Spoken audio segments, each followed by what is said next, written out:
Salut YouTube, j'espère que vous allez bien. Voilà, on est dans une période où il y a énormément de sorties smartphones et c'est des flagship killers ou carrément des flagships. Et pas tout le monde peut se permettre de se payer de tels téléphones, à moins de s'endetter pour certains. Et c'est ce que je ne conseille pas. Vous le savez, moi j'essaye toujours de penser à votre bourse en premier. J'ai pas oublié mes premiers objectifs, je vous rassure. Et je vous ai trouvé un petit téléphone pour ceux qui n'ont pas de budget ou qui ont un budget très serré. Eh bien, c'est le Motorola Moto G20. Cette vidéo n'est pas sponsorisée. Moi, je l'ai trouvé. Je me suis dit, tiens, on va tester ça, on va proposer ça aux gens. Et je vous donne mon retour tout de suite après le générique.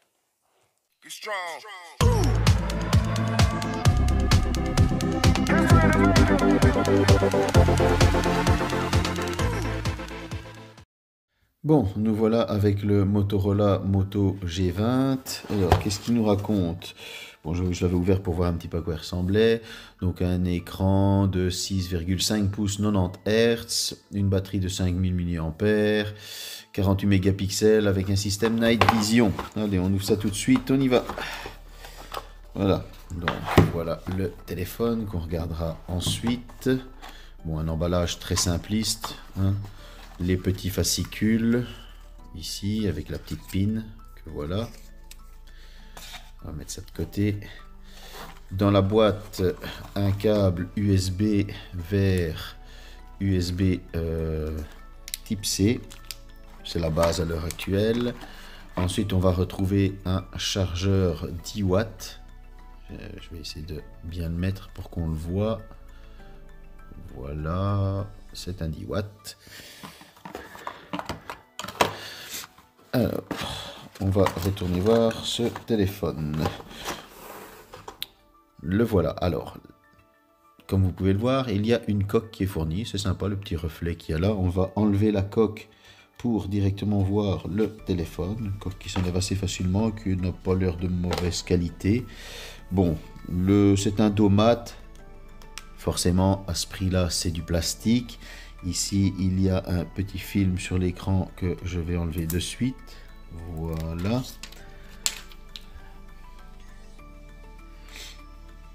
Bon, il n'y a pas de film sur l'écran comme sur certaines marques. Voilà, les finitions sont franchement de bonne qualité, hein. Je veux dire, pour le prix, on n'est pas volé. C'est du Motorola. Une prise jack. Voilà, c'est le lecteur de carte double SIM ou une SIM et une extension de mémoire, le petit haut-parleur, le micro. La couleur est assez sympa. Bon, l'effet est agréable au toucher, franchement. Voilà, il tient bien en main. C'est une belle petite bête, il fait un petit 200 grammes, c'est correct. Franchement, voilà. C'est pas un mauvais téléphone quand on le tient en main. Et niveau finition, honnêtement, c'est vraiment correct. Il est bien assemblé. Voilà. On va pas le critiquer là-dessus, moi j'aime bien, je vais valider. Pour le prix, on n'est pas volé. On passe à la suite du test tout de suite. Bon, après quelques jours d'utilisation, me voici avec le Motorola Moto G20. Bon, comme je vous avais montré au déballage, il a quand même des belles petites finitions, on va pas s'en plaindre, hein. Le petit haut-parleur, la prise jack qui fait toujours plaisir.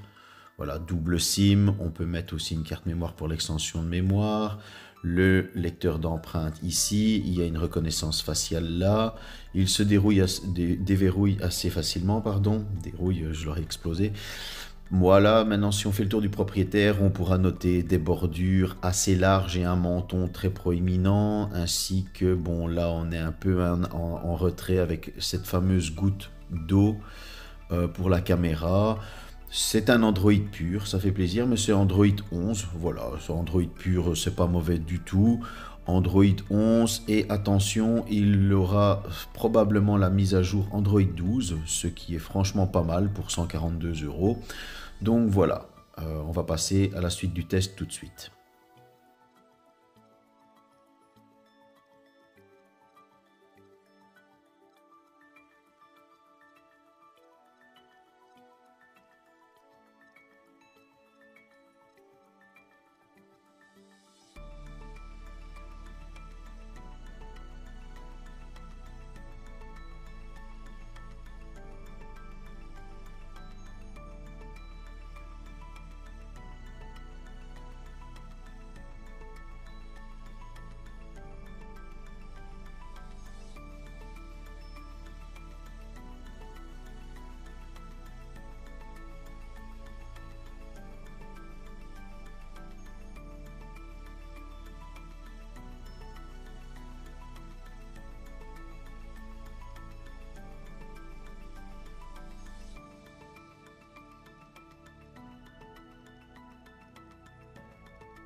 Voilà, on va directement aller sur le Geekbench. Allons-y, donc c'est parti. Je reviens après pour les résultats. Bon, nous voilà aux résultats en single core pour ce G20 et en multicore pour le G20. Je trouve que c'est correct. Franchement, on n'est pas dans du mauvais. Surtout pour 142 €, on va pas se plaindre. On va tout de suite partir sur l'Antutu. Tant qu'on est sur le Geekbench, on pourra remarquer que c'est un ARM T700 Unisoc, le processeur. Il a une fréquence de 1,82 GHz. Voilà, c'est correct. On va pas se plaindre. Nous voilà donc sur le Antutu. Je vais pas faire de comparatif parce que j'ai pas de téléphone qui puisse aller en comparatif avec celui-ci. J'avais le Poco M3 Pro qui aurait pu, certes, mais il a été gagné, donc voilà, je ne l'ai plus. On va tout de suite lancer l'Antutu et ensuite on reviendra pour les résultats.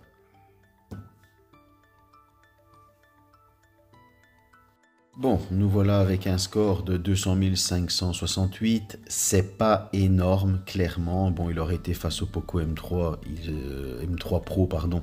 Il serait littéralement décédé parce qu'on était dans les plus de 300 000. Mais voilà, je veux dire, on est à 142 €, encore une fois. C'est pas le téléphone qu'on va acheter pour de la performance, clairement. Son point fort, je vais le citer par la suite. Vous le verrez. Ici, maintenant, on va tout de suite passer au reste du test. Bon, nous voilà sur le test du petit haut-parleur, sur Audio Up, musique libre de droit, comme ça, pas de souci. C'est parti.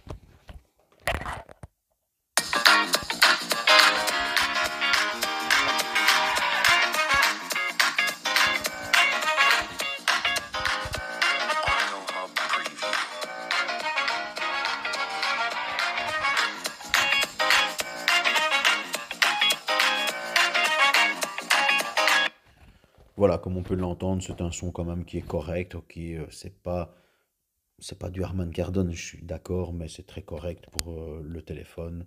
On va pas en dire plus.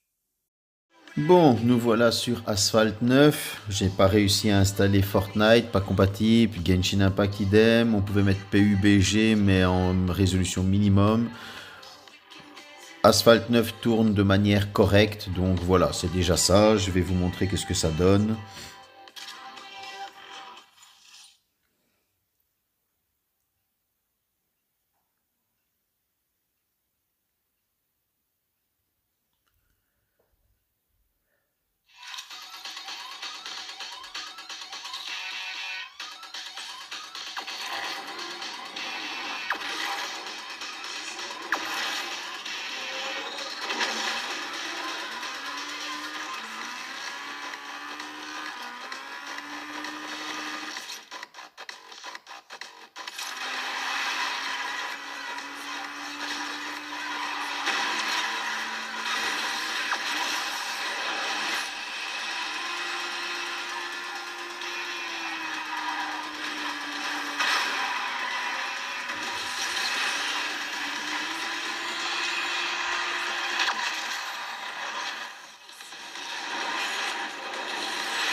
Voilà.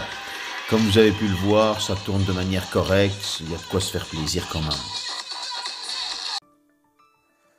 Bon, à qui s'adresse ce téléphone?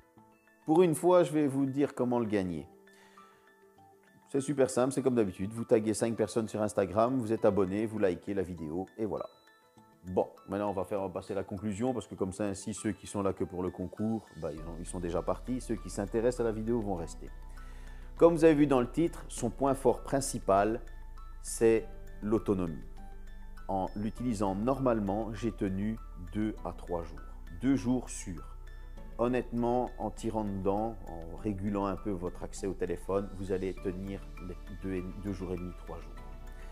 Son point faible, bon, il n'a pas la 5G, mais on n'est pas encore déployé partout, donc ça on la met de côté. Son point faible, c'est la luminosité de l'écran et son écran quand même. Même s'il est 90 Hz, moi j'ai trouvé l'écran pas assez lumineux, clairement. Et voilà, il est un peu, on va dire, j'ai trop l'habitude avec des Full HD+, et des écrans 4K, etc. Et donc du coup, ben, j'ai directement vu la différence. Donc je vais le mettre en défaut. Maintenant, ce n'est pas parce qu'il a 4 Go de RAM et 64 Go de stockage. Il y a la carte mémoire qui peut étendre ce stockage. Et là, ben, c'est tout bénef. Donc on ne va pas lui mettre en point faible. L'appareil photo est correct, clairement. Parce que n'oubliez pas, 149 € sur le site de Motorola, 142 chez MediaMarkt en Belgique. Donc voilà, je ne vais pas critiquer l'appareil photo, il est correct. On peut se faire un petit selfie avec madame, une photo des enfants, avec les potes, etc. L'écran est fluide, le 90 Hz avec l'automatique qui varie du 60 au 90 Hz. Franchement, c'est agréable. Il y a un Android 11 qui va passer à Android 12 et ça c'est super bien. Le son est correct, on a une prise jack, des belles petites finitions. Bon ok, les bordures d'écran, oui c'est vrai. On va dire que ça fait partie de ces défauts de l'écran, mais c'est pas encore trop gênant, vraiment. À qui s'adresse ce téléphone? Si vous avez un téléphone qui coûte cher, hein, un flag, clairement un flag, ou un flagship killer qui est encore maintenant dans les 600 ou 700 €, vous ne voulez pas abîmer votre beau téléphone, vous travaillez en chantier ou vous êtes maçon, enfin en mécanique ou des choses comme ça. Il est résistant à l'eau, on ne peut pas l'immerger, mais il a une coque, etc.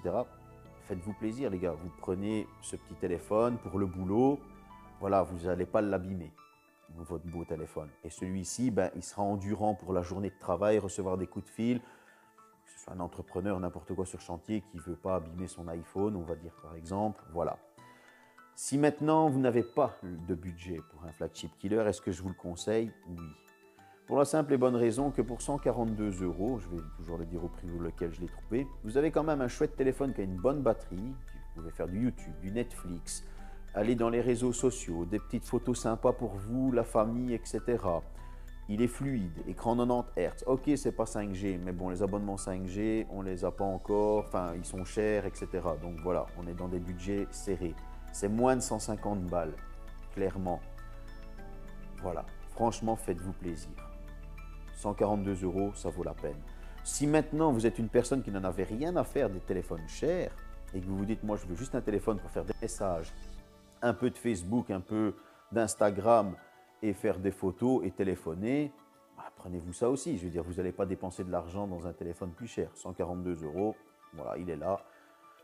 Je vous ai donné les catégories à qui il pouvait convenir, clairement.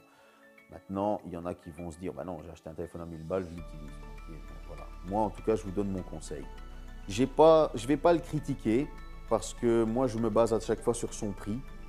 Et son prix est très correct, franchement.